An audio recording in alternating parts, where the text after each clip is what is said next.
नमस्कार, मैं Shashi Prabha Saraswat, associate professor Hindi, राजकीय कन्या महाविद्यालय सीकर। बच्चों, हमारा आज का विषय है प्रसिद्ध निबंधकार बालकृष्ण भट्ट जी का निबंध साहित्य जनसमूह के हृदय का विकास है। पिछले वीडियो में भी हम इस पर चर्चा कर चुके हैं। प्रस्तुत अवतरण में निबंधकार बालकृष्ण भट्ट ने भारतीय जनजीवन में परस्पर भेदभाव और विभिन्न संप्रदायों की स्थिति का वर्णन बतलाया है कि वैदिक साहित्य के क्षीण हो जाने से सामाजिक जीवन में अनेक बुराइयां बढ़ने लगी। अवतरण है हमारा, हमारी एक हिंदू जाति के असंख्य टुकड़े होते होते यहाँ तक खंड हुए कि अब तक नए नए धर्म और मत प्रवर्तक होते ही जाते हैं।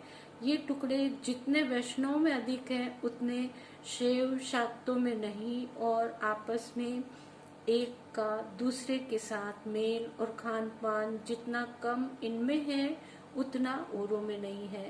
राम के उपासक कृष्ण के उपासक से लड़ते हैं, कृष्ण के उपासक राम के उपासकों से इत्तेफाक नहीं रखते।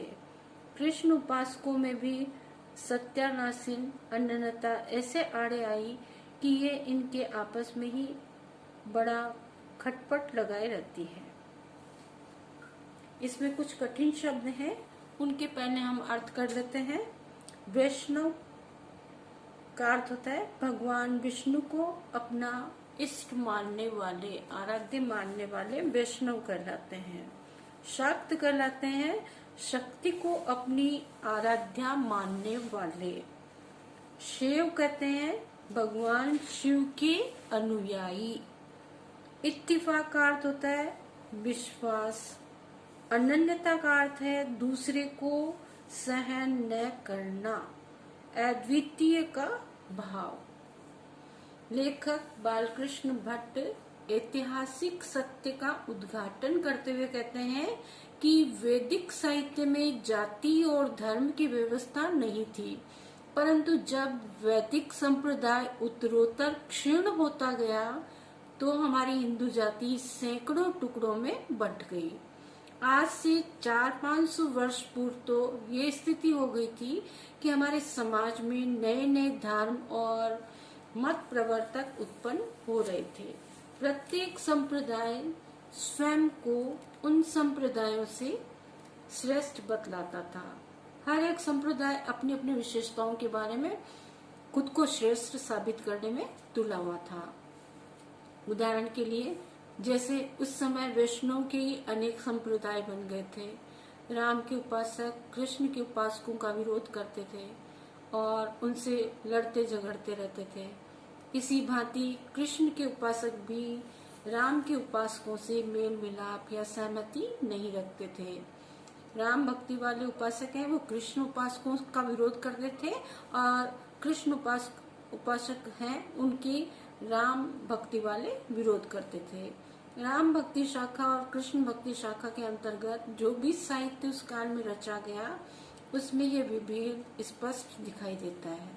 इतना ही नहीं, कृष्ण के उपासकों में भी कई अन्य संप्रदाय खड़े हो गए थे, जैसे वल्लभ संप्रदाय, निम्बार्क संप्रदाय, सखी संप्रदाय इत्यादि। इन विभिन्न संप्रदायों ने उस समय जनता में विभेद के बीज बो दिए। इसलिए लेखक आक्षेप करते हुए कहते हैं कि भारतीय समाज को कृष्ण के उपासकों ने अपनी अनन्य भक्ति के नाम पर खूब लड़ाया और जन समाज को कई टुकड़ों में बांट गिराया। लेखक के अनुसार वैष्णव संप्रदाय से हिंदू जाति को जितना नुकसान हुआ उतना शैव शाक्त संप्रदायों से नहीं हुआ, क्योंकि इनमें खान पान और आचार विचार का मेल मिलाप है। ये आपस में एक दूसरे के पूरक बनकर चलते हैं। लेकिन तत्कालीन साहित्य को देखने से यह ज्ञात होता है कि हमारे हिंदू समाज में उस समय वैष्णवों का ही अधिक बोलबाला था। और उसके कारण सामाजिक जीवन का जिस ढंग से विकास होना चाहिए था वह नहीं हो पाया। विशेष संदर्भ में बच्चों इस बात को लिखिएगा।